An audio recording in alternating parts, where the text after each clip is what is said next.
Selamat datang di channel Relevan Hati. Semoga sehat selalu. Selamat menonton. Ibu dan Bapak yang semoga Allah rahmati dan Allah berkahi. Tentunya kita paham sekali bahwasanya kehidupan kita itu tidak selalu selamanya mulus. Kehidupan kita itu terkadang melewati jalan turunan dan terkadang kehidupan kita melewati jalan tanjakan. Tidak bisa hidup ini diatur sesuai dengan kemauan kita. Dan hidup ini tidak bisa didesain sesuai dengan planning kita. Makanya kenapa orang itu memiliki planning A, planning B, planning C. Karena ternyata kehidupan itu tidak berjalan sesuai dengan apa yang kita mau. Tapi kehidupan itu berjalan sesuai dengan apa yang Allah kehendaki dan apa yang Allah mau. Terkadang kita melewati jalan yang tidak mulus. Terkadang kita menjumpai bagaimana jalanan itu begitu banyak batunya yang menjadikan kita tidak nyaman pada kehidupan. Dan ternyata ketika kita menghadapi ujian yang penuh dengan kerikilnya, itu merupakan salah satu fitrah kehidupan yang Allah berikan kepada kita. Kita harus tahu bagaimana merilis ketika kita mendapati kondisi tidak ideal sesuai dengan apa yang kita mau. Karena ketika kita paham dunia ini ujian dan terkadang mempertemukan kita dengan banyak goncangan yang kita temukan pada perjalanan hidup kita, maka disitulah kita harus mengerti bagaimana cara merilis hati saya, jiwa saya. Kalau saya nanti berhadapan dengan ujian dan hambatan, serta banyak kesulitan yang saya temukan pada kehidupan karena itu merupakan konsekuensi logis dari fitrah kehidupan. Maka para ulama itu menerangkan kepada kita cara merilis hati kita. Kalau ternyata kita pada satu waktu berjumpa dengan kondisi-kondisi yang tidak mengenakkan. Salah satunya adalah cara yang paling tepat untuk merilis hati kita adalah bagaimana ketika kita mengingat balasan di surga bagi siapapun yang bersabar. Itu merupakan salah satu cara untuk merilis apa yang ada pada hati kita. Mengingat surga itu memberikan kepada kita kekuatan, serta memberikan kepada kita sebuah energi. Semakin tinggi kita membayangkan surga, semakin rendah nilai setiap ujian yang kita jumpai. Karena tidak ada obat untuk pikiran kita dan tidak ada obat bagi jiwa kita. Ketika merasakan beratnya tekanan dan pressure yang kita jumpai pada kehidupan, supaya kita tidak jatuh pada depresi itu, adalah bagaimana ketika kita memikirkan apa yang Allah sediakan bagi kita untuk menunggu waktu lebih lama dengan sabar ketika kita mendapatkan apa yang Allah janjikan, yaitu adalah surga. Makanya ketika Allah menerangkan bagaimana Ibunda Maryam, bagaimana Ibunda Aisyah binti Muzahim, ketika Ibunda Aisyah binti Muzahim menghadapi sebuah kehidupan yang berat. Di usianya yang tidak lagi muda, beliau mendapati Fir'aun itu sangat memusuhinya dan ingin membunuh seorang Aisyah binti Muzahim. Kekecewaan yang dimiliki oleh Fir'aun menggelegar ketika mendapati istrinya ternyata beriman dengan apa yang didakwahkan oleh putra angkatnya mereka, yaitu Musa alaihissalam. Yang sangat indah, Allah lalu mengabadikan apa yang dikatakan oleh Ibunda Aisyah binti Muzahim untuk merilis beratnya ujian beliau yang datang dari suaminya yang ingin membunuhnya. Maka saat itu perkataan dari Ibunda Aisyah binti Muzahim sampai ke arusnya Allah. Dan sampai Allah mengabadikan permohonan doanya di dalam Al-Quran. Ketika Ibunda Aisyah itu mengatakan kepada Allah, Rabbibnili indaka baitan fil jannah. Ya Allah, bangunkanlah untukku sebuah rumah di surga. Maka sesungguhnya ingatan Ibunda Aisyah binti Muzahim tentang surga itu meringankan beban ujian yang dirasakan oleh beliau ketika menghadapi Fir'aun dengan seluruh kekuatan yang dimiliki sebagai penguasa nomor 1 di negeri Mesir. Dan itulah yang menjadikan Ibunda Aisyah binti Muzahim itu tersenyum ketika beliau sebelum ditancap di atas pancang untuk dibunuh. Maka beliau tersenyum dan senyuman itu membuat perih hatinya Fir'aun dan membuat Fir'aun itu tersinggung berat dengan senyuman Ibunda Aisyah binti Muzahim sebelum beliau meregang nyawa. Maka yang menjadikan kuatnya Ibunda Aisyah binti Muzahim itu adalah ingatan hatinya tentang surga itu menjadikan beliau kuat menghadapi apa yang beliau jumpai. Itu pula yang kita peroleh ketika kita mendapati Ibunda Khadijah dengan tingkat pengorbanan yang luar biasa yang diberikan oleh Ibunda Khadijah ketika menemani dakwahnya Rasulullah di saat-saat sulit dan di masa-masa yang berat. Karena Ibunda Khadijah belum sempat melihat Madinah. Ibunda Khadijah belum sempat mendapati satu kawasan itu beriman, sebagaimana Bunda Aisyah mendapatkan itu di kota Madinah. Maka ketika Ibunda Khadijah merasakan berat sekali pada perjalanan hidup beliau menemani dakwah Rasulullah dengan tingkat permusuhan yang luar biasa, suaminya menjadi public enemy number one di kota Mekah, maka lihatlah cara Allah merilis perasaan yang dimiliki oleh Ibunda Khadijah. Turun itu adalah malaikat Jibril. Lalu malaikat Jibril itu memberikan salam kepada Rasulullah dan menitipkan salam kepada Ibunda Khadijah dari Allah dan dari malaikat Jibril. Salam itu diberikan kepada Ibunda Khadijah. Tidak hanya berhenti di situ. Maka malaikat Jibril itu berkata, Allah telah membangunkan sebuah rumah untuk Khadijah. Dengan sebuah rumah yang tidak ada kepenatan, tidak ada kelelahan, dan tidak ada kebisingan. Karena rumah yang paling penuh dengan kelelahan itu rumahnya Ibunda Khadijah. Dan rumah yang penuh dengan keramaian itu rumahnya Ibunda Khadijah. Ketika Ibunda Khadijah mendapatkan kabar itu, tenang hatinya.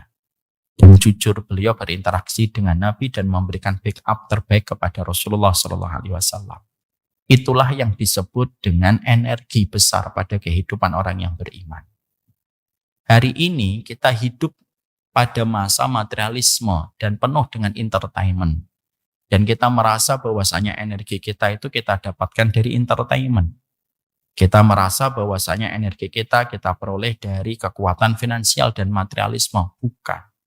Kekuatan yang paling tulus memberikan energi pada kehidupan kita itu adalah ketika kita ingat surga.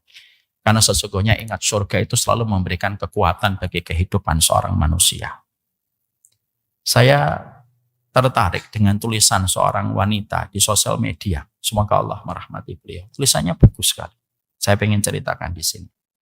Ada seorang istri yang sedang mengeluhkan suaminya di dalam menaruh handuk di atas tempat tidur.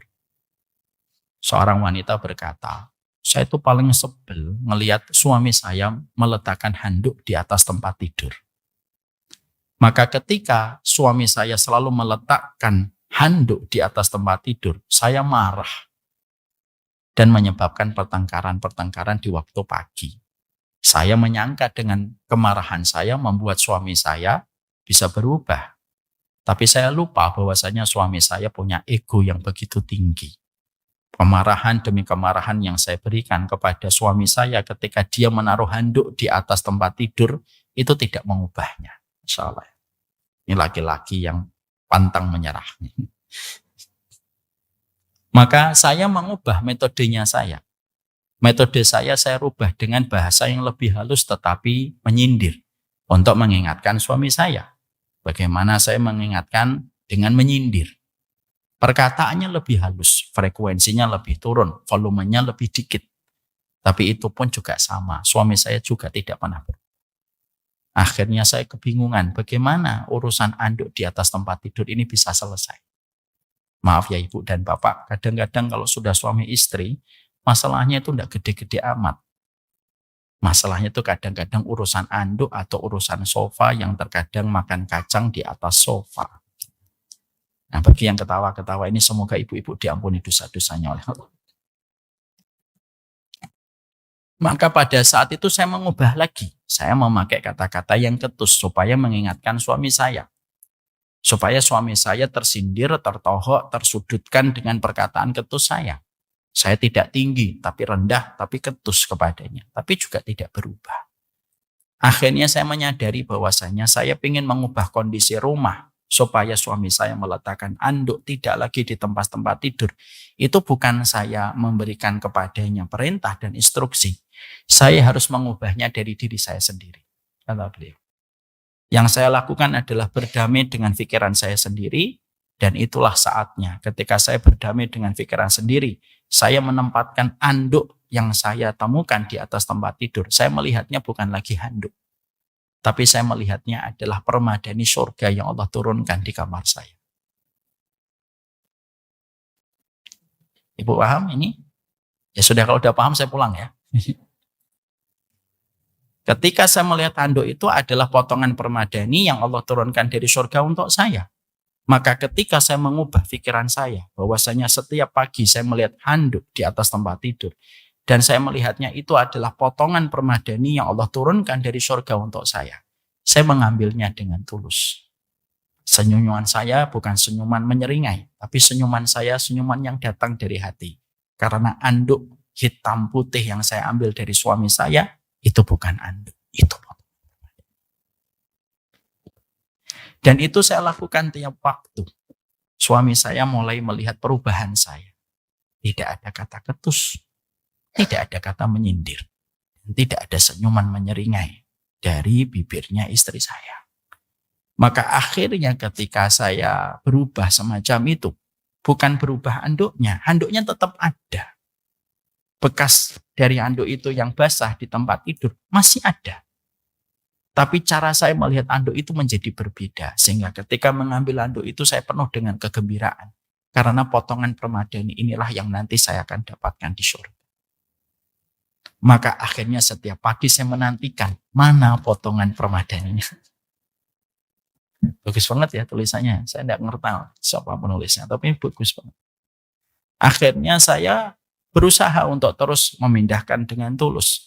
Dan ketika saya akhirnya melakukan itu, suami saya melihat perubahan pada wajah saya, mimik saya, ketulusan saya, senyuman saya yang tulus. Akhirnya suaminya berubah. Dan akhirnya suaminya tidak lagi meletakkan handuk di atas tempat tidur. Suaminya meletakkan handuknya di tempat yang seharusnya. Maka pada saat itulah sang istri berkata, saya senang sekali suami saya berubah. Tapi saya juga sedih. Potongan permadani saya sudah tidak ada lagi. Mungkin suaminya tahu pikiran istrinya. Saya nggak mau dia dapat potongan permadani. Terus dipindah. Tapi disitulah kita akhirnya memahami betul bahwasanya kehidupan kita itu terkadang. Karena hari ini materialisme begitu kuat.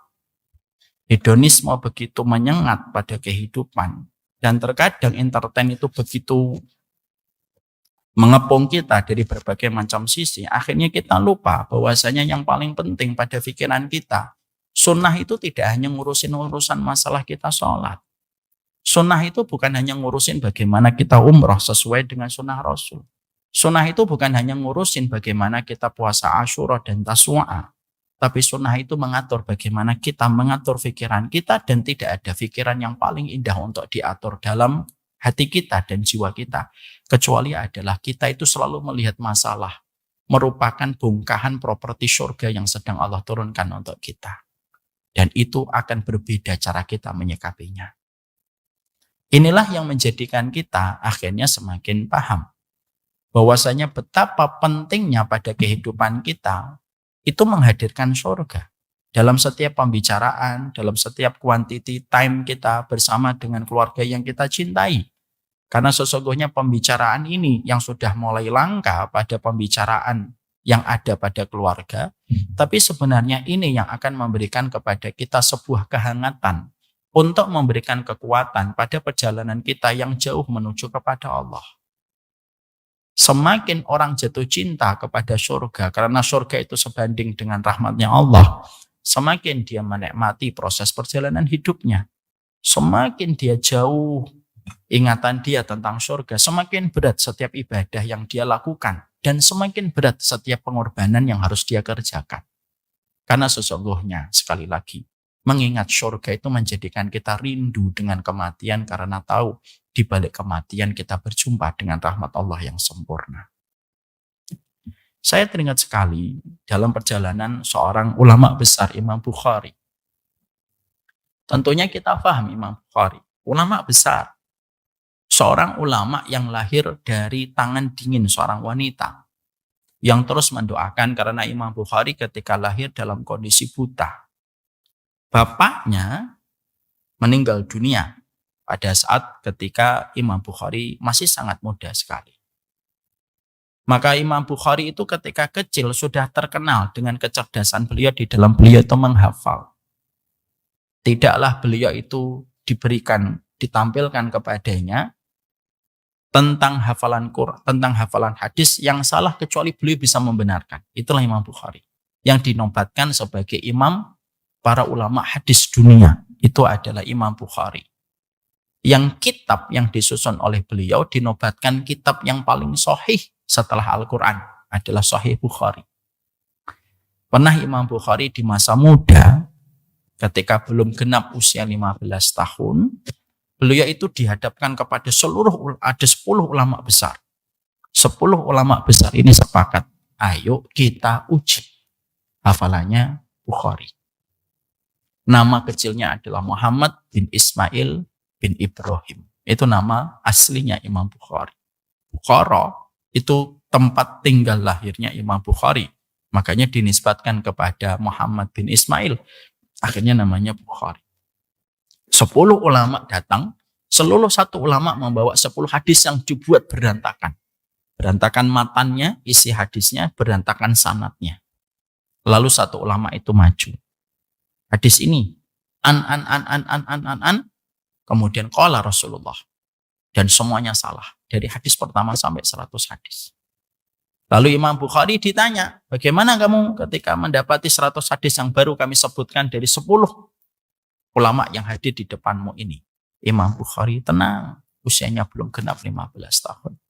Beliau lalu berkata kepada seluruh ulama yang ada di hadapannya, aku tidak tahu hadis yang kalian sebutkan. Gempar, rame yang ada di ruangan itu. Loh, ternyata tidak secerdas yang kita kira. Imam Bukhari lalu berkata, hadis yang kalian sebutkan tidak aku kenal karena tidak ada di dalam kitab. Lalu Imam Bukhari berkata, hadis dari Bapak, hadis dari ulama satu. Yang salah disebutkan. Kalau tadi menyebutkan hadisnya begini. Yang benar begini. Hadis yang kedua. Tadi kamu menyebutkan yang salah begini, yang menyebutkan yang salah. Yang benar begini. Sampai 100 hadis. Bukan hanya dibetulkan, tapi disebutkan yang salah. Itu Imam Bukhari. Makanya Imam Bukhari muda itu pernah beliau mendapati ada 2 orang yang tidak satu bangsa dengan beliau, sedang bertengkar dengan bahasa asing yang tidak dikuasai oleh Imam Bukhari. Bertengkar. 2 orang ini bertengkar, lalu pergi ke hakim, lalu hakimnya bertanya, ada nggak saksi atas pertengkaran kalian? Ada, tapi anak kecil, datangkan. Yang didatangkan Imam Bukhari. Imam Bukhari ditanya sama hakimnya, kamu tadi ngelihat 2 orang ini bertengkar? Iya, hakim. Kamu tahu apa yang diucapkan oleh mereka? Tidak tahu. Tapi aku hafal apa yang diucapkan mereka ketika bertengkar. Dia tadi ngomong begini, dijawab begini. Ini tidak terima, dijawab begini, dia ngomong begini. Ini tidak terima, dia ngomong begini. Sampai setengah jam dialog itu tidak ada yang jatuh. Itu Imam Bukhari. Beda kan dengan kita. Sudah belajar an-naba, at-takwir lupa. At-takwir hafal, an-naziat lupa. Makanya banyak anak yang terkadang sekarang ditanya sama bapaknya, kenapa an-naba nggak hafal-hafal? Udah 2 bulan. Anaknya ngomong, mending 2 bulan. Bapak seumur hidup nggak hafal-hafal. Itu Imam Bukhari. Tapi tahukah kita Imam Bukhari itu akhirnya beliau itu berjalan dan akhirnya beliau tinggal di Nisabur dan beliau mendapatkan fitnah. Itulah dunia, tidak lepas dari fitnah dan ujian. Imam Bukhari, banyak orang hasad kepada Imam Bukhari. Akhirnya menuduh Imam Bukhari dengan tuduhan-tuduhan bahwasanya beliau menyimpang. Semua begitu dari dulu. Imam Bukhari dituduh menyimpang. Lalu menjadi kuat fitnahnya ketika Imam Bukhari diperintahkan oleh sultan yang berkuasa di daerah Nisabur, di daerah Iran hari ini. Imam Bukhari, tolong ajarkan anak kami. Imam Bukhari berkata, saya tidak mau datang ke pintu istana. Al-ilmu yu'ta wa la ya'ti. Ilmu itu didatangi, bukan mendatangi. Kalau kamu mau belajar anak-anakmu, silahkan datang ke rumah saya. Pantang saya datang ke pintu istana. Sikapnya Imam Bukhari membuat Nisabur marah dan mengusir Imam Bukhari. Akhirnya beliau terusir dari rumahnya.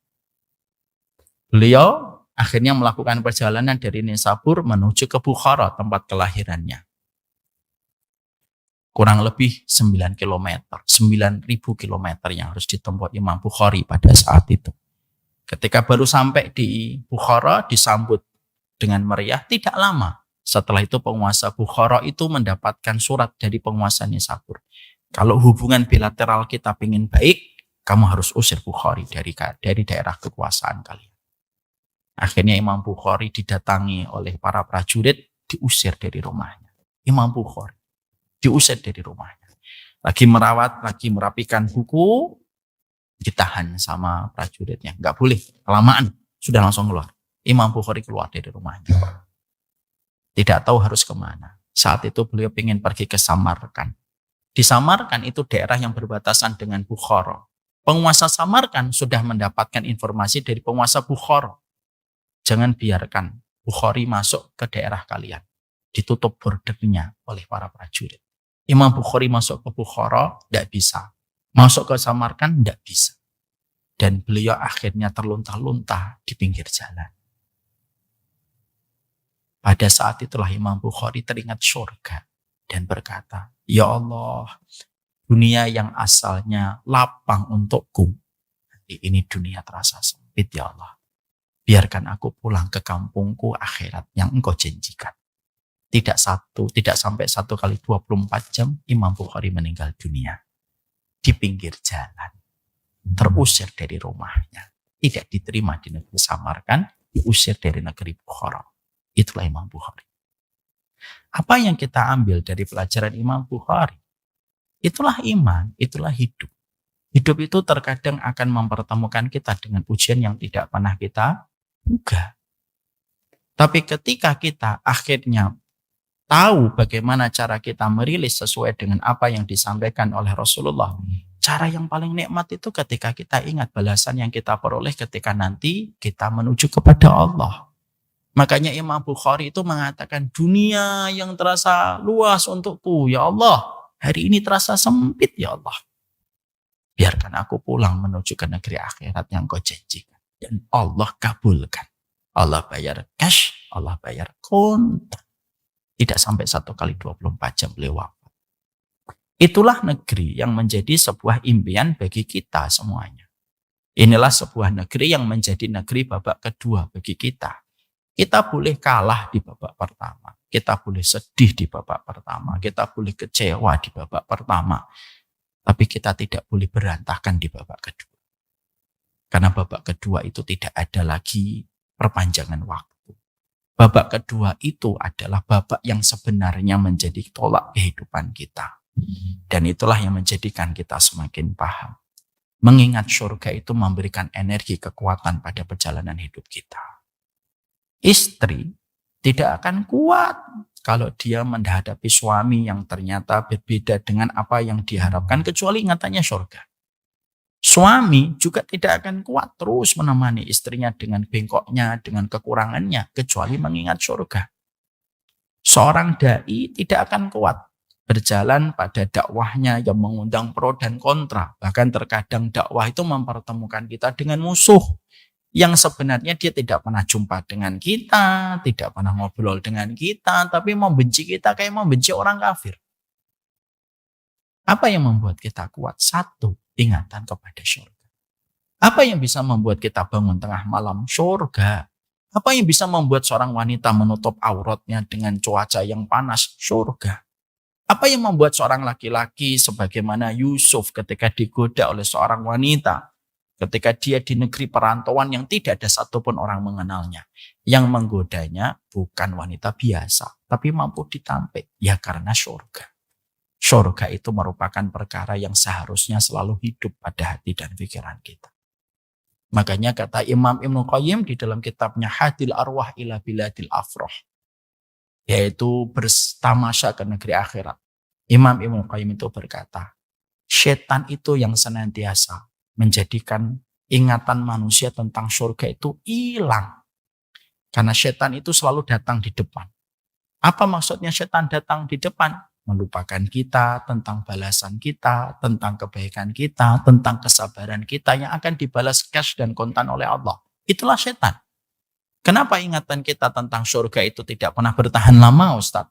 Selalu tergantikan dengan apa yang kita temukan di dunia. Setan itu. Karena setan tahu betul, kata Imam Ibnu Qayyim, orang kalau sering berpikir tentang surga, dia menjadi orang yang paling ridho. Orang kalau ingatannya tentang surga itu bertahan lama, dia adalah orang yang paling sabar. Dan dia tentunya adalah orang yang mampu menjalani kehidupan dengan apa yang Allah perintahkan. Nah, itulah yang menjadikan kita memahami kenapa kita harus membahas tentang masalah surga. Karena sesungguhnya ini akan memberikan energi pada perjalanan kehidupan kita. Sekarang mari kita membahas tentang surga, karena ini merupakan pertemuan yang ketiga. Pertemuan terakhir, kalau tidak salah, 5 bulan atau 4 bulan yang lalu. Darullah saya ada udur. Sekarang mari kita membahas tentang pernak-pernik surga itu apa saja. Karena perjalanan kita membedah buku Homeland of Sholihin ini membahas tentang bagaimana perjalanan kita ketika kita ingin menghadirkan surga nyata pada kehidupan kita. Dan surga itu bukan ilusi, tapi surga itu merupakan sebuah kehidupan yang nyata adanya, dan siapapun yang memikirkan surga itu memberikan kekuatan. Makanya ibu-ibu dan bapak bisa memahami tidak? Ketika Nabi mendapatkan tahun kesedihan yang disebut dengan Amul Husni, maka pada saat Nabi itu merasakan Amul Husni ketika istrinya Ibunda Khadijah wafat, dan ketika pula kita mendapati Abu Thalib juga wafat di tahun yang sama, lihat caranya Allah itu ketika mentreat seorang Nabi Muhammad ketika lagi sedih. Apa yang Allah lakukan kepada Nabi Muhammad? Allah berikan Nabi Muhammad kekayaan? Enggak, karena Allah tahu kekayaan itu tidak bisa merilis apa yang dirasakan oleh Nabi Muhammad. Allah menjadikan Nabi Muhammad jalan-jalan ke Taif? Enggak. Karena bukan itu yang dibutuhkan oleh Nabi Muhammad. Ketika Amul Husni itu menimpa kepada Nabi, dua kekuatan yang membackup Nabi Muhammad dalam dakwah Abu Thalib dan Ibunda Khadijah wafat, yang dilakukan oleh Allah kepada Nabi Muhammad adalah mengisrakan Nabi Muhammad lalu memi'rajkan Nabi Muhammad. Isra'nya dari Masjidil Haram ke Masjidil Aqsa. Mi'rajnya dari Masjidil Aqsa menuju kepada langit untuk melihat neraka dan surga. Makanya pada saat itulah Nabi Muhammad melihat orang-orang yang diadab di dalam neraka. Nabi Muhammad melihat bagaimana tentang keindahan surga. Salah satunya beliau melihat istana putih yang sangat indah. Yang disangka Nabi Muhammad itu istananya. Ternyata istana itu adalah istananya Umar bin Khattab. Jadi ibu harus tahu, bapak harus mengerti. Orang yang dibangunkan istana dan orang yang masih hidup itu adalah Umar bin Khattab radhiyallahu anhu. Kenapa Nabi dimi'rajkan dari Baitul Maqdis menuju kepada surga? Karena memang surga itu memberikan kekuatan. Makanya akhirnya ketika Nabi turun, ujiannya semakin berat dihadapi oleh Nabi dengan kejujuran. Nabi tidak berkhianat kepada Allah. Nabi tidak mundur walaupun setapak. Karena ketika beliau sudah melihat surga, maka itu menjadi sebuah kekuatan energi bagi Nabi Muhammad menjalani hari-hari. Makanya di akhir-akhir ujung kehidupan Nabi Muhammad itu kan Nabi Muhammad itu sebenarnya diberikan pilihan oleh Allah. Muhammad, kamu ingin melihat nggak tanda-tanda kemenangan dari dakwah yang kamu rintis? Ataukah kamu ingin kembali kepada sisiku? Nabi tidak memilih yang pertama, tetapi Nabi memilih yang kedua. Ila rofiqil a'la. Menuju kepada teman-temanku yang solih di tempat yang tertinggi. Nabi Muhammad wafat di atas pangkuan Ibunda Aisyah. Dan beliau tidak memilih untuk melihat tanda-tanda kemenangan yang dirasakan oleh umatnya dan para sahabatnya. Karena rasa rindunya Nabi kepada surga sudah tidak terbendung. Makanya kalau sedikit keluar dari topik, meninggalnya Nabi itu Pak dan Ibu di atas pangkuan Ibunda Aisyah. Ini hadis paling indah dalam masalah keluarga. Kenapa Nabi Muhammad tidak meninggal di perang Badar? Kenapa Nabi Muhammad tidak meninggal di perang Uhud? Kenapa Rasulullah tidak meninggal di Masjidil Haram? Tidak pula meninggal di Masjid Nabawi? Allah mampu nggak menjadikan Nabi Muhammad meninggal di tempat-tempat terbaik dan teristimewa itu dalam panggung sejarah kehidupan Islam? Mampu, kecil, kun fayakun jadi. Tapi kenapa Rasulullah tidak meninggal di Masjidil Haram? Kenapa Nabi tidak meninggal di Masjid Nabawi? Tapi meninggalnya Nabi itu di rumah. Di atas pangkuan Ibunda Aisyah. untuk memberi arti dan hikmah untuk kita. Puncak rahmat seorang laki-laki dan seorang wanita itu, mereka saling meridhoi sebelum perjalanan akhirat dimulai.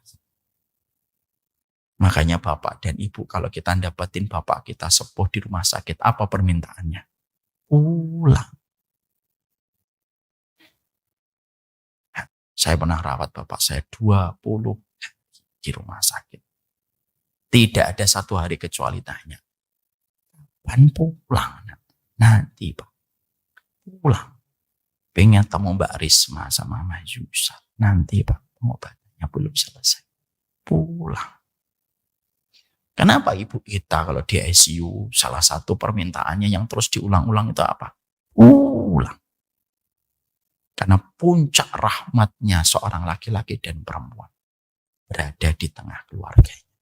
Bersama dengan pasangan yang dia lihat sebelum melanjutkan perjalanan akhirat. Makanya Bapak dan Ibu, out of the topic ya. Kalau kita nanti harus bicara manajemen kematian dengan pasangan, saya sudah membicarakan ini, walaupun dengan kesedihan. Tapi ini harus saya bicarakan sama istri saya. Istri saya pun bicara. Salah satunya yang kita sepakati apa? Nanti kalau kita sakit berat, untuk pilih ini tadi. Dan dokter sudah setengah melepas tangan dan angkat tangan, setengah angkat tangan. Pulangkan saya saja. Lebih baik saya di antara anak-anakku, di antara suamiku, di antara istriku. Karena itu menenangkan sebelum perjalanan akhirat dimulai. Daripada suara-suara menakutkan di ruang ICU. Kita yang sehat aja takut. Apalagi ketika kita sudah sakit. Ya. Makanya bersama dengan kehangatan keluarga itu bentuk rahmat. Makanya Nabi Muhammad tidak diwafatkan di depan Abu Bakar. Beliau diwafatkan tidak di depan Umar bin Khattab. Padahal dua-duanya itu bestinya Rasulullah. Beliau diwafatkan di atas pangkuan Aisyah. Dan sebelum beliau diwafatkan, maka sesungguhnya Rasulullah itu mulutnya dimasuki dengan ludahnya ibunda Aisyah. Karena ketika Rasulullah dalam kondisi lemah gitu di atas pangkuan ibunda Aisyah, masuklah itu Abdurrahman membawa siwak. Lalu beliau bersiwak. Rasulullah ngeliatin siwak. Tapi sudah tidak bisa berkata-kata. Sakaratul mautnya Nabi itu 2 kali sakaratul mautnya orang biasa. Jadi kalau ada seorang ustadz, saya pernah dengarkan di YouTube, Nabi Muhammad tidak merasakan sakaratul maut. Maaf, kurang benar. Imam Qurtubi dalam kitabnya Tadkirah li Ahwalil Maut wa Umuril Akhirah itu berkata, justru Nabi Muhammad sakaratul mautnya 2 kali sakaratul mautnya orang biasa. Kenapa? Ada 2. Kata Imam Al-Qurtubi sebagai sebuah jawaban. 1, karena Allah ingin menguji Nabi Muhammad dengan ujian yang berat sampai detik kehidupannya di dunia. Diuji oleh Allah. Supaya Allah memiliki jawaban. Allah memuliakan Nabi Muhammad nanti di surga. Makanya orang yang paling nikmat akhiratnya siapa? Rasulullah. Karena ujiannya itu sampai detik-detik beliau sebelum wafat. Yang kedua, kenapa Nabi Muhammad itu ujian sakaratul mautnya berat? Supaya memberi pelajaran untuk kita. Nabiku, Rasulku aja ujian sakaratul mautnya berat sampai berkeringat ini keningnya kok. Kamu sebagai manusia yang jauh imannya dari Rasulullah tidak mempersiapkan sakaratul maut untuk tadi. Kembali ke tadi. Maka ketika Rasulullah itu melihat adiknya ibunda Aisyah itu memakai siwak gini, maka Rasulullah ngeliatin dan Rasulullah lemas. Dia bisa berkata-kata. Diambil. Sini. Ini istri yang paham dengan isyarat suami. Panggil sini. Minta. Maka bekas ini dibalik sama ibunda Aisyah. Kemudian dibuatin serabut siwak yang baru. Basah dengan ludahnya Nabi Muhammad. Basah dengan ludahnya ibunda Aisyah. Dipegangkan itu ke tangannya Rasulullah digerakkan oleh Ibunda Aisyah.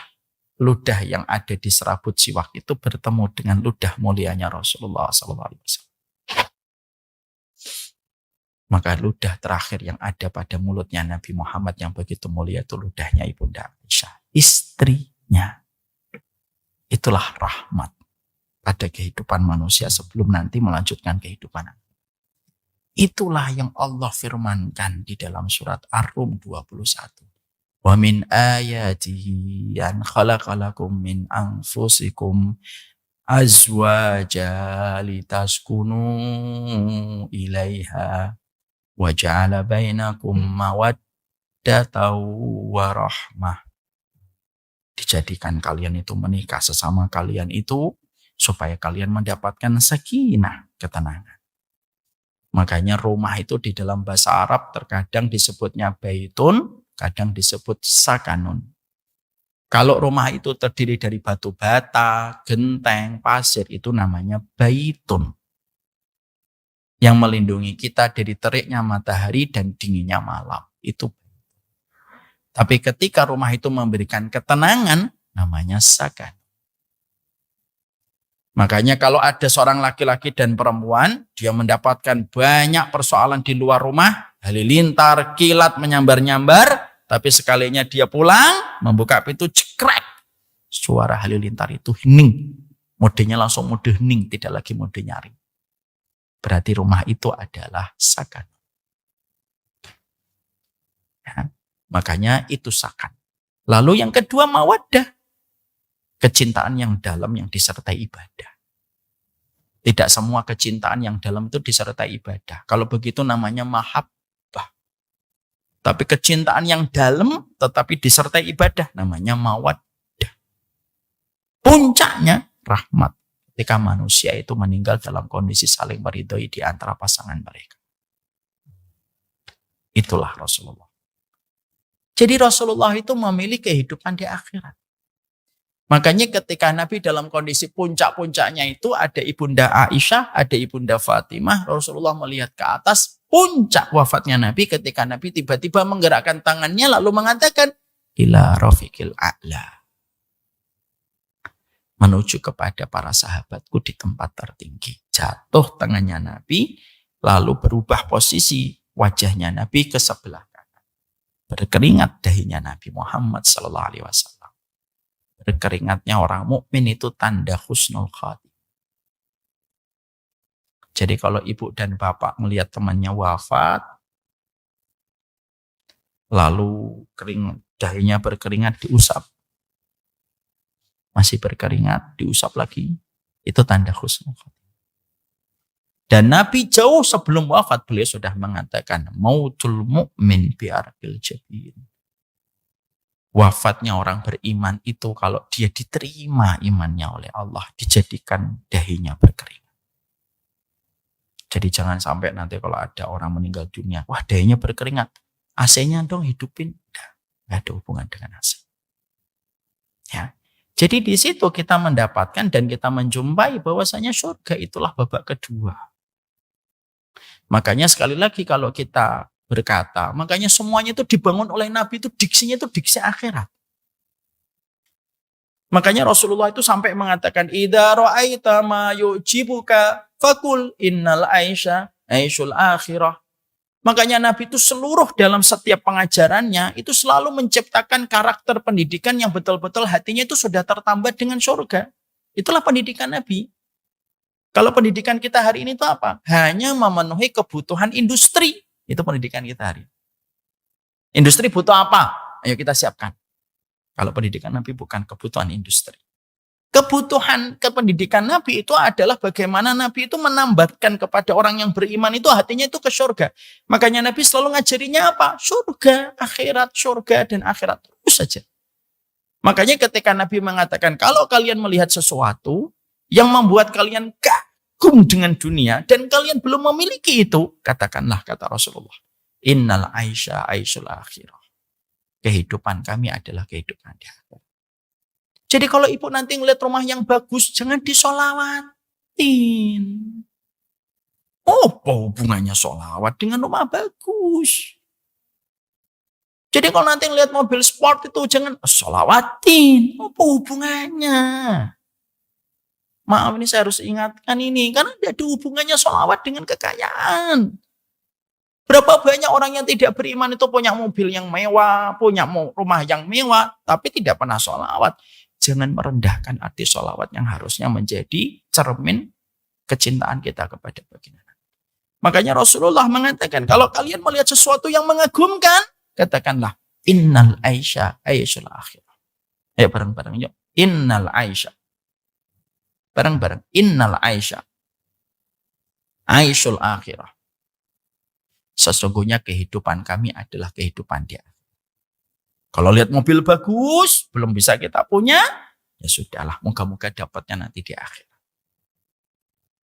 Kalau ada suami ngomong kayak gitu, ibu nggak usah dipotong. Kelamaan bang, gitu nggak usah. Amin. Gitu.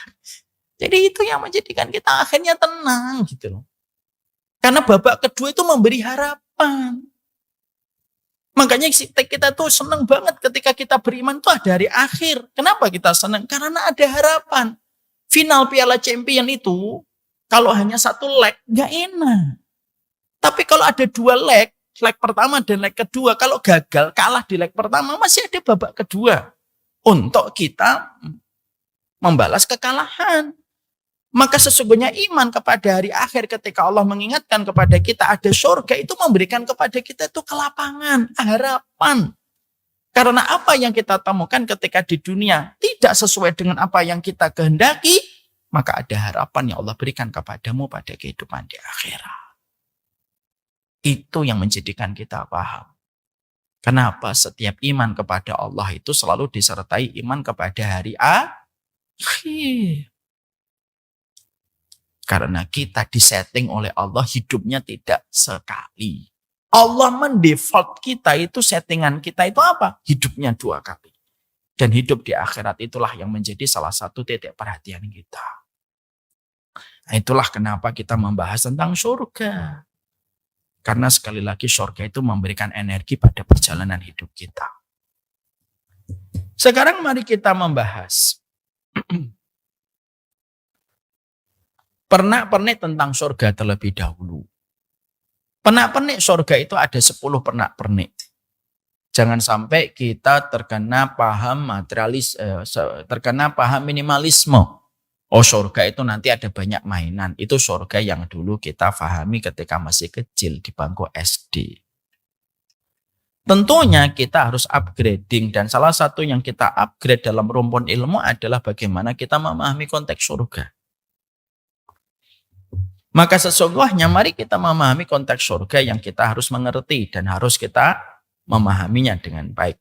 Ada 10 pernak-pernik surga yang harus kita pahami karena kita memiliki cita-cita yang sama. Apa cita-cita kita? Cita-cita kita itu adalah kita itu pendamba kehidupan surga dalam kehidupan di akhirat. Dan kita tentunya paham, ketika kita paham bahwasanya surga itu merupakan sebuah cita-cita, maka kita harus sikapi dengan ilmu, supaya kita betul-betul sampai kepada apa yang kita cita-citakan. Dan salah satu ilmu yang kita bahas itu pernak-pernik tentang surga. Karena apa? Tidak setiap orang yang baik itu sampai ke surga, sampai dia benar. Dan benarnya itu indikatornya dengan ilmu.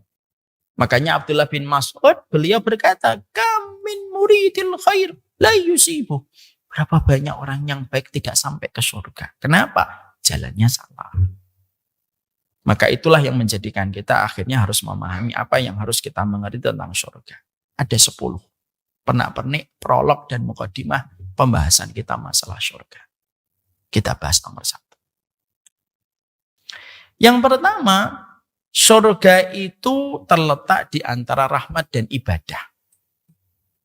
Surga itu terletak di antara rahmat dan ibadah. Di satu sisi kita mengetahui, mari kita buka pada halaman 36. Kita tentunya mengetahui betul bahwasanya Rasulullah mengatakan kepada kita dalam hadis riwayat Muslim, La yudkhilu ahadam minkum amaluhu al-jannah wa la yujiruhu minan nar wa la ana illa bi rahmatin minallah. Ada satu hadis yang penting untuk kita paham. Nabi itu mengatakan dalam hadis riwayat Muslim, tidak ada satu amalan siapapun yang bisa memasukkan orang ke surga. Dan tidak ada satupun amalan siapapun yang menjauhkan seseorang dan menyelamatkan seseorang dari neraka. Sesungguhnya yang memasukkan kita ke surga dan menjauhkan kita dari neraka itu adalah rahmat yang Allah berikan. Ini bagaimana kita menempatkan persoalan ini supaya kita tidak sampai salah paham lalu salah menetapkan kurikulum. Jangan sampai akhirnya orang berpikir ya sudahlah tidak usah beribadah, toh kan masuk surganya itu karena rahmat. Jangan sampai ada seorang suami dibangunkan istrinya, ayo bi sholat malam, tahajud, tuh kan kayak ikut kajian asof tadi pagi. Kita itu masuk surga bukan tahajud bunda, tapi karena rahmat. Itu bisa-bisanya aja nyari alasan untuk tidur lagi. Sekarang mari kita bahas. Kenapa kok kita ini masuk surga itu karena rahmat, bukan karena amal soleh kita. Dan apa hikmahnya Allah meletakkan persoalan ini pada kehidupan ilmu kita memahami surga? Begini Bu, karena surga itu propertinya sangat mahal.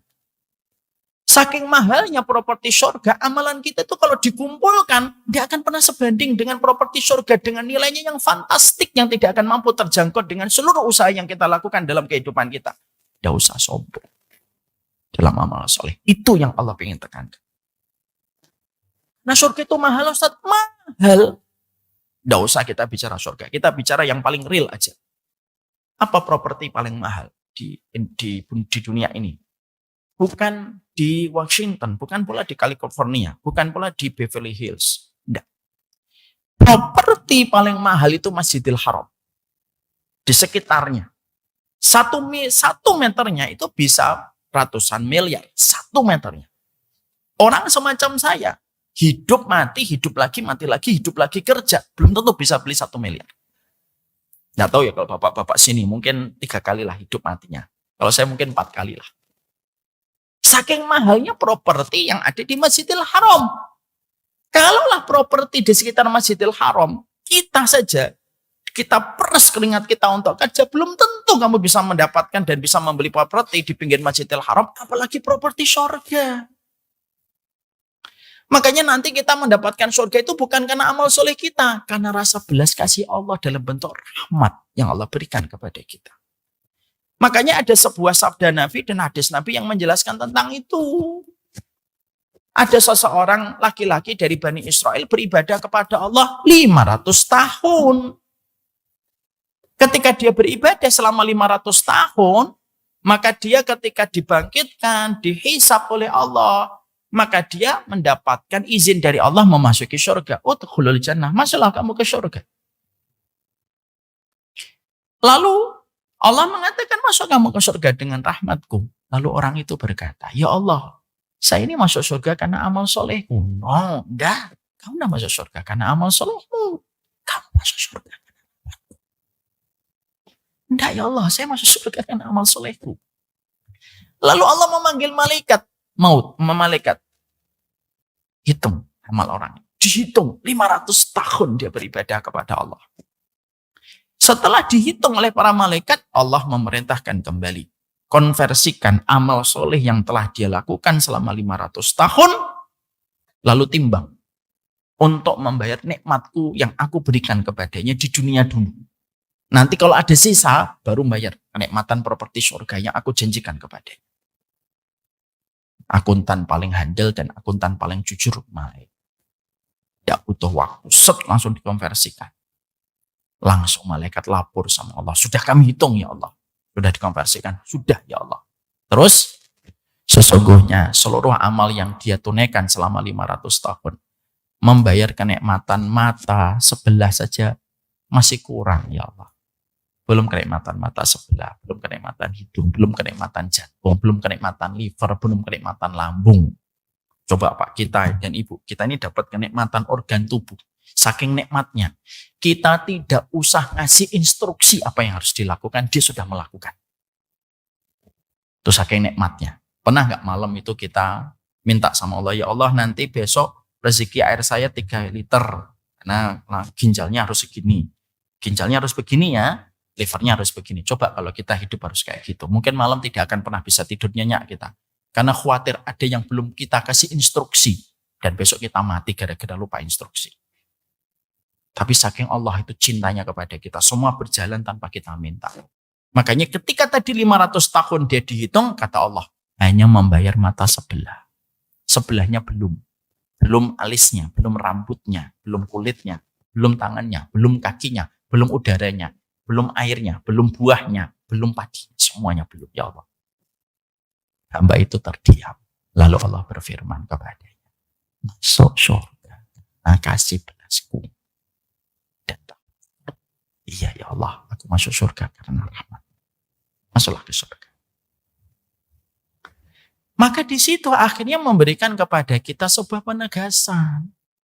Rahmat Allah itulah yang menjadikan kita masuk surga. Sehingga tidak ada orang yang sombong dengan pencapaian ibadahnya. Tidak ada yang sombong dengan ilmunya. Karena orang yang berilmu belum tentu masuk surga. Sampai betul-betul ilmunya diamalkan dan mendapatkan belas kasih Allah. Saya ini belajar dari anak saya. Saya pernah dampingi anak saya. Nomor 4. Anak saya itu pernah bercermin di samping saya lagi nyisir gitu. Anak saya bilang, doain ya Bi saya jadi ahlul ilmi. Amin. Nabi saya ngomongnya. Tidak sampai 1 menit. Anak saya mengkoreksi, merevisi. Enggak jadi deh. Loh, kok enggak jadi? Ahlul ilmi itu memang benar nak. Iya, saya mintanya tidak ahlul ilmi, ahlul jannah. Saya tanya, kenapa ahlul jannah? Karena orang berilmu belum tentu masuk surga. Saya madeg aja. Hari itu saya belajar dari anak saya umur 8 tahun. Itulah yang namanya amal. Makanya kalau kita ngaji hanya untuk menyombongkan diri kita di depan orang lain. Kita ngaji hanya untuk merendahkan orang, menyesatkan orang, memandang majelis taklim lain itu dengan pandangan sebelah mata, menganggap yang lain itu nggak ada ilmunya kecuali kita ada ilmunya. Lah buat apa sih ngaji kayak gitu? Rahmat Allah itu mencari hati yang merendah. Sebagaimana air itu selalu mencari tempat yang rendah. Makanya kenapa kita sering disuguhkan di dalam sejarah kisah-kisah nyata yang tragis orang yang beribadah matinya murtad. Sering mendapatkan kisah nyata kayak gitu. Sering kita dapatkan itu di dalam kitab-kitab. Kenapa ada orang yang ibadah akhirnya matinya murtad walaupun ibadahnya luar biasa? Kata para ulama hati. Karena ada kesombongan pada pencapaian ibadah yang mereka lakukan dan akhirnya Allah meninggalkan ibadah itu. Dan akhirnya dijadikan ibadah itu berantakan yang berujung dengan murtadnya orang itu di akhir hidupnya. Makanya jangan sombong. Yang memasukkan kita itu ke surga itu rahmatnya Allah. Dan Imam Ibnu Qayyim itu berkata, orang yang paling sombong itu, yang paling parah itu ya sombong dengan harta, sombong dengan amal ibadah. Sombong dengan harta. Memang tercela, tapi tidak paling tercela. Ada orang sombong dengan harta, Bu. Tercela banget itu, tapi tidak yang paling tercela. Jalan gitu, uang 100 ribunya jatuh. Mas, uang 100 ribu. Berapa? 100 ribu. Enggak apa-apa nih, ambil aja. Songong ini memang.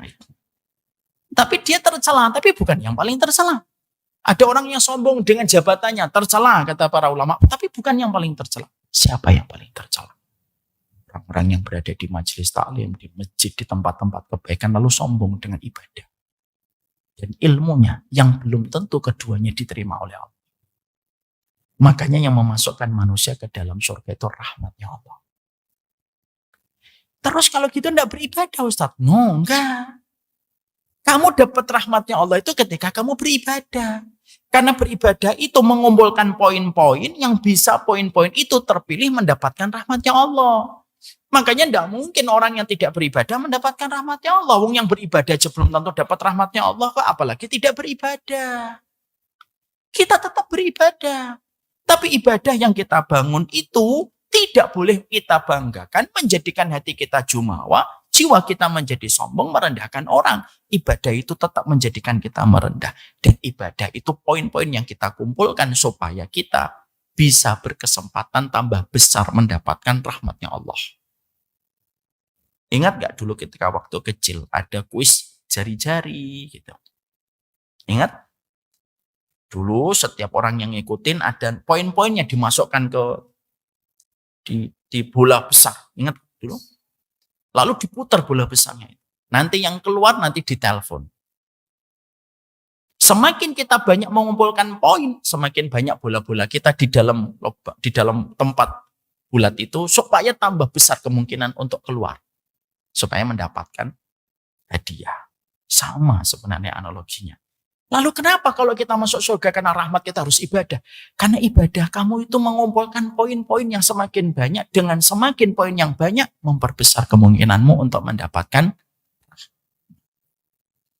Kenapa bangun malam? Mengumpulkan poin. Kenapa ngaji? Mengumpulkan poin. Kenapa? Rahmatnya Allah itu menyapa kepada mereka yang beribadah. Kenapa harus ada ibadah, Ustadz? Karena itu sifat keadilan Allah. Kalau setiap orang itu bisa masuk surga tanpa ibadah, maka keadilan Allah hilang. Nanti orang yang beribadah akan ngomong kepada Allah, ya Allah saya sudah beribadah. Karena Allah memiliki sifat keadilan, Allah perintahkan beribadah. Allah yang seleksi, mana yang paling berkualitas, itulah yang mendapatkan rahmatnya Allah. Sehingga tidak ada di antara kita, kalau kita sudah paham bahwasanya kita ini masuk surga karena rahmat, jangan sombong dengan pencapaian ibadah. Makanya ibu dan bapak, Imam Ibnu Taimiyah, Syekhul Islam, beliau itu kalau digoda dengan kesombongan pada ibadah, beliau itu meruqyah hatinya. Jadi kalau beliau tiba-tiba ingat hafalannya yang banyak, ingat karyanya yang banyak, Ibnu Taimiyah itu begini, kita bisa niru. Iyyaka na'budu wa iyyaka nasta'in. Ibu tadi malam sholat tahajudnya dari jam 9:30 sampai 3:30. Terus pagi harinya tuh jalannya sudah beda sekali. Iyyaka na'budu wa iyyaka nasta'in. Kenapa ayat itu yang dibaca oleh beliau? Ayat itu mengingatkan beliau. Kepada Allah kita menyembah dan kepadanya kita minta pertolongan. Gak ada ibadah kecuali pertolongan Allah. Jadi apa yang kita sombongkan? Ya, jadi itu yang menjadikan akhirnya orang yang mendambakan surga itu harus selesai dengan PR pada hatinya. Surga itu bukan hanya melulu tentang masalah sujudmu, sholatmu, tawafmu. Iya itu penting. Tapi kamu harus selesai dengan pekerjaan PR pada hati kita. Apa itu? Jangan sombong di balik ibadah kita. Jangan sombong di balik ilmu kita. Ya. Makanya setan itu ketika menggoda manusia yang di luar masjid sama yang di dalam masjid itu beda. Setan menggoda orang yang di luar masjid ketika tidak datang ke masjid itu menggodanya dengan khamr, dengan riba dan lain sebagainya. Tapi setan ketika menggoda orang yang di masjid, orang yang di antara taman-taman taklim, taman-taman ilmu, menggodanya apa? Menggodanya supaya dia hatinya sombong. Dan itu pernah terjadi kepada Imam Ahmad. Imam Ahmad pas sakit berat. Imam Ahmad, orang yang hafal 1 juta hadis. Bapak-bapak berapa? 1 hadis. Itu pun terpotong sebenarnya. Innamal a'malu binniyat. Ya, kadang-kadang cara untuk menertawakan keterbatasan kita adalah kita tertawa. Imam Ahmad itu hafal 1 juta hadis. Disebut dengan Imam Ahlus Sunnah wal Jamaah. Imam Ahmad. Imam Ahmad ketika sakit berat. Sebelum sakaratul maut. Sakitnya masih berat. Tiba-tiba berkata, idhab, idhab. Apa artinya idhab? Pergi. Anaknya Abdullah yang saat itu menemani bapaknya. Ini salah satu sikap sunnah. Orang tua kalau sudah sakit, liburkan aktivitas. Tunggu bapak. Tunggu ibu. Maka Abdullah anaknya itu menemani Imam Ahmad. Kaget anaknya. Loh, kenapa? Kok tiba-tiba ada yang diusir? Siapa yang diusir? Abdullah ngeliatin kanan kiri. Tidak ada siapa-siapa. Kisah ini ada di dalam kitabnya Imam Qurtubi At-Tadhkirah li Ahwalil Mauta wa Umuril Akhirah. Halaman 32. Sebelah kanan atau kiri? Enggak tahu saya. 32. Ya. Maka pada saat itu Imam Ahmad berkata, idhab, pergi kamu. Lalu anaknya itu bertanya pelan-pelan sama bapaknya, Abi, yang kamu usir siapa?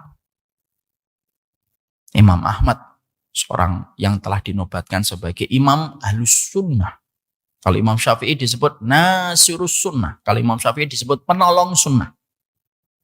Kalau Imam Ahmad imamnya, kenapa? Ketegaran beliau mempertahankan pendapat. Maka ditanya sama anaknya, kenapa? Abi, tadi nak ada dua setan yang datang di sebelah kanan, datang di sebelah kiri. Datang dari sebelah kanan itu berkata, Ahmad, pemahamanmu tentang Quran itu Masya Allah Ahmad, tinggi benar. Kamu dilulukan oleh banyak orang Ahmad. Lalu setan sebelah kiri mendatangiku dan berkata, Ahmad, pengetahuanmu tentang hadis itu tidak ada yang bisa menandingi Ahmad. Luar biasa kamu itu memahami tentang hadis. Dan bagaimana luar biasanya kamu menghafalkan hadis. Maka Imam Ahmad sadar, itulah syaitan. Pergilah. Apa yang kita ambil pelajaran dalam kisah nyata itu yang pernah terjadi dan menimpa kepada Imam Ahmad. Pelajarannya adalah, syaitan itu selalu kalau menggagalkan kita untuk minum khamr dan menggagalkan kita untuk berzina, syaitan datang dalam bentuk sebungkah hati yang ujub pada setiap pencapaian kita. Lalu, kalau masuk surga itu karena rahmat, bukan karena amal soleh. Kita tetap beribadah, kita tetap taat untuk terus mendapatkan rahmat. Dan ingat, rahmat Allah bisa menyapa siapa saja. Jangan pernah kita sombong, jangan pernah putus dari rahmatnya Allah. Kita pendosa, tapi pendosa yang tidak boleh kehilangan harapan terhadap rahmatnya Allah. Karena Allah bisa memberikan rahmat kapan saja yang Allah kehendaki. Ada sebuah kisah. Ya, ini cukup terkenal kisah ini. Yang diceritakan oleh Abdullah bin Mas'ud radhiyallahu anhu. Salah satu sahabat yang memiliki kedudukan istimewa di hati Rasulullah, Abdullah bin Mas'ud. Abdullah bin Mas'ud itu menceritakan sebuah kisah yang terjadi oleh lisan Rasulullah. Ada seorang laki-laki Bani Israel yang sangat solih dia. Solihnya dia itu sampai dia membangun sinagog, tempat ibadah. Dia sholat di samping rumahnya. Dia beribadah kepada Rabbnya selama 60 tahun. Sholat, puasa, zikir terus selama 60 tahun. Pada satu waktu tiba-tiba kelewat. Tiba-tiba lewatlah seorang wanita di hadapannya. Tertancaplah hatinya pada pandangan dia kepada wanita itu. Dan wanita itu pun jatuh hati kepada laki-laki ini. Itulah fitnah. Insya Allah ya. Fitnah itu datang tak dijemput, pulang tak diantar. Bukan jelangkung. Tapi memang begitulah lembutnya fitnah. Datangnya tidak terasa tetapi meninggalkan kerusakan yang dahsyat. Itulah fitnah. Maka ketika pada saat itu akhirnya laki-laki yang sedang beribadah terus itu jatuh hati kepada perempuan tersebut. Ketika dia jatuh hati kepada perempuan itu terjadilah perzinahan 6 hari berturut-turut. Setelah 6 hari berturut-turut maka sang laki-laki itu menyadari, ya Allah saya udah beribadah sepanjang 60 tahun tetapi ternyata saya tergoda dengan perzinahan. Dan perzinahan itu dilakukan selama 6 hari berturut-turut. Menyesal, menangis, dia tinggalkan rumahnya, dia tinggalkan sinagognya. Tidak ada satupun yang dia bawa kecuali baju yang menempel pada badannya. Lari dia, dan ketika dia lari, beberapa hari tidak berhenti-berhenti, kelelahan menerpa kepadanya, kelaparan dia rasakan. Dia terduduk di pinggir jalan, gemeter. Badannya gemeter karena beberapa hari tidak makan. Tiba-tiba ketika dia sedang kelaparan, tiba-tiba ada orang tua membawa roti. Yang dia melihat roti itu dan tidak ada yang paling dia inginkan kecuali melahap roti itu. Lalu orang tua itu ternyata dengan tulus memberikan roti itu kepada ahli ibadah ini. Yang dia tidak kenali ini. Diberikan roti itu. Ketika roti itu diterima dan tidak ada yang dia inginkan kecuali nafsunya untuk memakan semua roti itu, tiba-tiba di sampingnya ada orang tua yang juga gemeter badannya. Maka kata Abdullah bin Mas'ud lewat perkataan Rasulullah, roti itu yang harusnya dia makan untuk menutupi beberapa hari tidak makan, dipotong kecil. Sebagian besar dari roti itu diberikan sama orang tua tadi.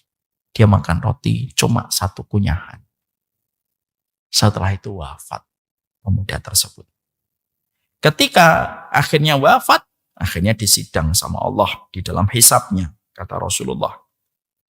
Lalu ditimbanglah amal kebaikannya selama 60 tahun dan ditimbanglah zinanya selama 6 hari. Hati-hati sama zina. Zina itu perkara gede di sisi Allah.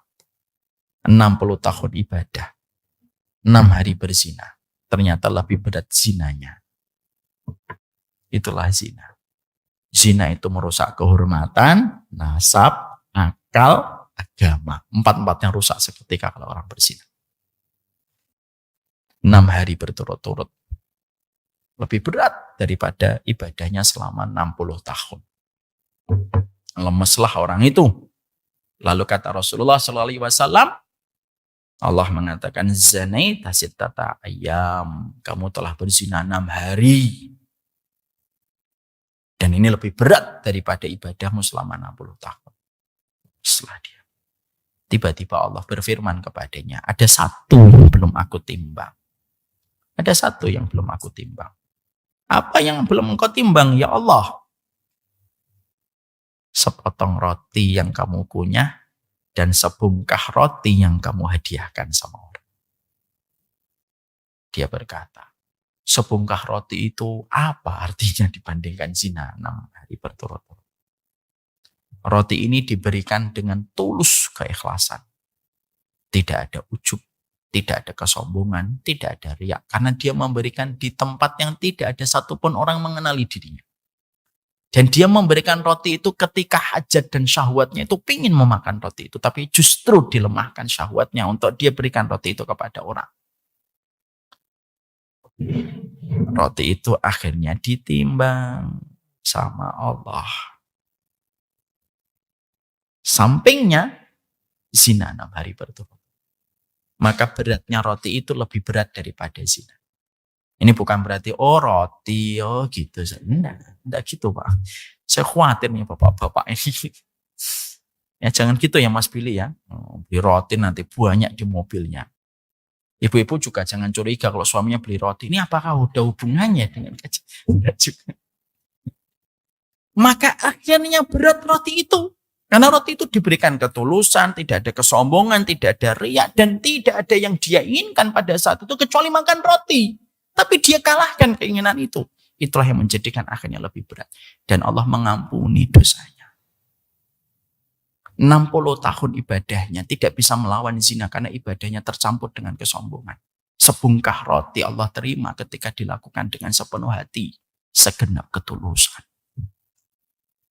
Disinilah kita belajar kaidah yang pertama. Surga itu dikatakan Nabi dalam riwayat Muslim, tidak ada satupun yang masuk surga kecuali rahmat. Kenapa? Supaya tidak ada lagi orang yang menyombongkan amal ibadahnya. Paham poin yang pertama? Paham, insya Allah. Poin yang kedua, apa? Yang ketiga, apa? Kapan-kapan kita bahas, insya Allah. Sudah 11:30. Perjalanan saya ke Bekasi, banyak prosedur yang harus dilewati. Jadi ini yang dapat saya sampaikan dalam pertemuan ini. Semoga Allah memberikan keberkahan dalam setiap urusan kehidupan kita. Allah tundukkan hati kita, jangan sombong. Kalau ada di antara ibu-ibu dan bapak yang belajar kepada kami bersama-sama kami, hanya untuk nyesat-nyesatin orang, tidak usahlah belajar. Tidak usah, kita satu majelis. Daripada nanti juga kamu akan hujat saya nanti. Tapi kalau kita belajar sama-sama, kita menjaga hati kita menuju kepada perkara yang Allah ridhoi. Mari kita belajar sembari kita menjaga hati kita setiap waktu. Sunnah yang kita pelajari tidak pernah melegalkan hati kita untuk menyesatkan setiap orang.